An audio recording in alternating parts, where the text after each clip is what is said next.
Seniority അനുസരിച്ചാണ്, പ്രായം അനുസരിച്ചാണ് മെത്രാന്മാരുടെ ലിസ്റ്റ് നോട്ടീസ് തയ്യാറാക്കിയപ്പോൾ ഞങ്ങൾ ചർച്ച ചെയ്ത് വെച്ചത്. ജോഷുവ മാർ ഇഗ്നാത്തിയോസ് പിതാവ് മലങ്കര സുറിയാനി കത്തോലിക്ക സഭയിലെ പിതാവാണ്. പുനരൈക്യ പ്രസ്ഥാനത്തിന്റെ പ്രായോഗികമായിട്ടുള്ള വലിയൊരു തലത്തിലൂടെ ഇന്ന് നമുക്ക് വലിയ സാക്ഷ്യമായിട്ട് മുമ്പിൽ നിൽക്കുന്ന മലങ്കര സുറിയാനി കത്തോലിക്ക സഭയുടെ മാവേലിക്കര രൂപതയുടെ അധ്യക്ഷനാണ് ജോഷുവ മാർ ഇഗ്നാത്തിയോസ് പിതാവ്. പിതാവ് ഞങ്ങൾ വിളിച്ചപ്പോൾ അപ്പോൾ തന്നെ ഇത് നല്ലൊരു കാര്യമായിട്ട് പെട്ടെന്ന് മനസ്സിൽ, അത് തുറവിയുള്ളവർക്ക് പെട്ടെന്ന്, അല്ലെങ്കിൽ ഒത്തിരി പേര് പഠിക്കണം, ചർച്ച ചെയ്യണം, ചിന്തിക്കണം, ഒരുപാട് പേര് ആലോചിക്കണം എന്നൊക്കെ പറയാതെ എടുത്തു ചാടിയ പിതാവാണ് ഈ പിതാക്കന്മാരെല്ലാവരും. അപ്പൊ അതുകൊണ്ട് അഭിവന്യ പിതാവിനെ ഏറെ സ്നേഹത്തോടു കൂടി സ്വാഗതം ചെയ്യുക. അതുപോലെ നമ്മുടെ കൂടെ ഉള്ളത് നസ്രാണി ആയിട്ടുള്ള CC സഭയിലെ ഉമ്മൻ ജോർജ് പിതാവാണ്. പിതാവ് ഫോണിൽ കൂടെ പറഞ്ഞ വാക്ക് തന്നെ അതുകൊണ്ട് ഞാൻ ഉണ്ടാക്കി പറഞ്ഞത് ഇല്ലാത്തത് പറഞ്ഞതൊന്നുമല്ല. ഞാനും ഒരു നസ്രാണി ആടോ എന്നാണ് ജോർജ് കുട്ടി സാറിനോട് പിതാവ് പറഞ്ഞത്.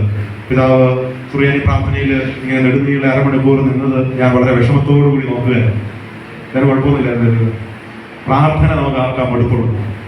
അങ്ങനെ ആർക്കെങ്കിലും മടുപ്പുള്ളൂ, ഞാൻ ക്രിസ്ത്യാനിയല്ല. സദാസമയം സ്വർഗത്തിൽ നിരന്തരം പ്രാർത്ഥിക്കേണ്ട നമുക്ക് ഒരു മണിക്കൂർ പ്രാർത്ഥന ബുദ്ധിമുട്ടാന്ന് തോന്നിക്കഴിഞ്ഞ വിഷയമാണ്. ഞാൻ പിതാവിന്റെ അവരുടെ പ്രാർത്ഥനയെ ഇപ്പോഴത്തെ ആരാധനാക്രമമായിട്ട് ബന്ധിപ്പിച്ച് കുറച്ച് ഗ്രാഫ്യം ഉള്ളതുകൊണ്ട് ഞാനിങ്ങനെ വിചാരിച്ചാൽ കുറച്ച് സമയം ഇരിക്കാനൊക്കെ അവസരം കൊടുത്തിരുന്നെങ്കിൽ പ്രായമായവരെയൊക്കെ നോക്കിയപ്പോൾ തോന്നിയായിരുന്നു. നമ്മൾ ആ അഭിവന്യ പിതാവിനെ ഏറെ സ്നേഹത്തോടു കൂടി സ്വാഗതം ചെയ്യുകയാണ്.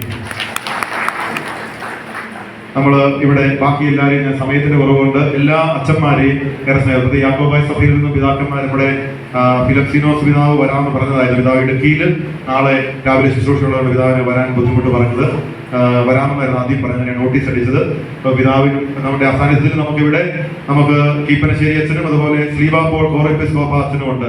ഇവർക്കെല്ലാം നല്ല തിരക്കുള്ള ദിവസങ്ങളും സമയങ്ങളുമാണ്. പ്രത്യേകിച്ച് ദുഖറാനയുടെ തലേ ദിവസം സീറോ മലബാർ ഒഴികെയുള്ള ബാക്കി സഭകളിലെല്ലാം തന്നെ സായാഹ്നങ്ങളിൽ ഒരുപാട് പ്രാർത്ഥനകളും അവരുടേതായ പരിപാടികളും സംഘടിപ്പിക്കപ്പെടുന്ന മാർത്തോമായുടെ ദുഖറാന ദിവസമാണ്. ഇപ്പോൾ സ്ലീബാ പോൾ അച്ഛനെയും കീപ്പനശ്ശേരി അച്ഛനെയും പിന്നെ ചീരനച്ഛൻ എത്തിയിട്ടുണ്ടോ? എത്തിയിട്ടില്ല. അതുപോലെ നമ്മുടെ കോട്ടയം അച്ഛന്, മലയപ്പറമ്പിൽ അച്ഛനാണ് അതിന്റെ അധ്യക്ഷൻ. അതുപോലെ തെക്കേപ്പറമ്പിൽ അച്ഛന് എല്ലാവരെയും, അച്ഛന്മാരെ എല്ലാവരെയും, ഇവിടെ വന്നു ചേർന്നിരിക്കുന്ന സുഹൃത്തുക്കളും അല്ലാത്തവരൊക്കെ ആയിട്ടുള്ള എല്ലാ അച്ഛന്മാരും ഉണ്ട്. എല്ലാവരും ഒറ്റ വാക്കിൽ സ്വാഗതം ചെയ്യുന്നു. മറ്റ് സമുദായങ്ങളിൽ നിന്ന് നമുക്ക് ആശംസ അർപ്പിക്കാൻ ചേർന്നിരിക്കുന്ന കിളിനൂർ ബാബു സാറിനെയും അതുപോലെ ബിജു സാറിനെയും സ്വാഗതം ചെയ്യുന്നു. മറ്റ് നമ്മളെല്ലാവരും ഒരേ ഗണത്തിൽപ്പെടുന്നവരാണ്. എല്ലാവരെയും ഒറ്റ വാക്കില് സ്വാഗതം ചെയ്ത് തിരി തെളിച്ച് പിതാക്കന്മാരുടെ ആശീർവാദത്തോടെ സമ്മേളനം ആരംഭിക്കുന്നതിന് വേണ്ടിയിട്ട് നമുക്ക് എല്ലാവർക്കും എഴുന്നേറ്റ് നിൽക്കാം. 7 വിളക്കുകൾ 7 സഭകളുടെ പ്രതിനിധികൾ തെളിക്കുകയാണ്.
പിതാക്കന്മാർ ഇപ്പോൾ ആശീർവദിക്കുകയാണ്.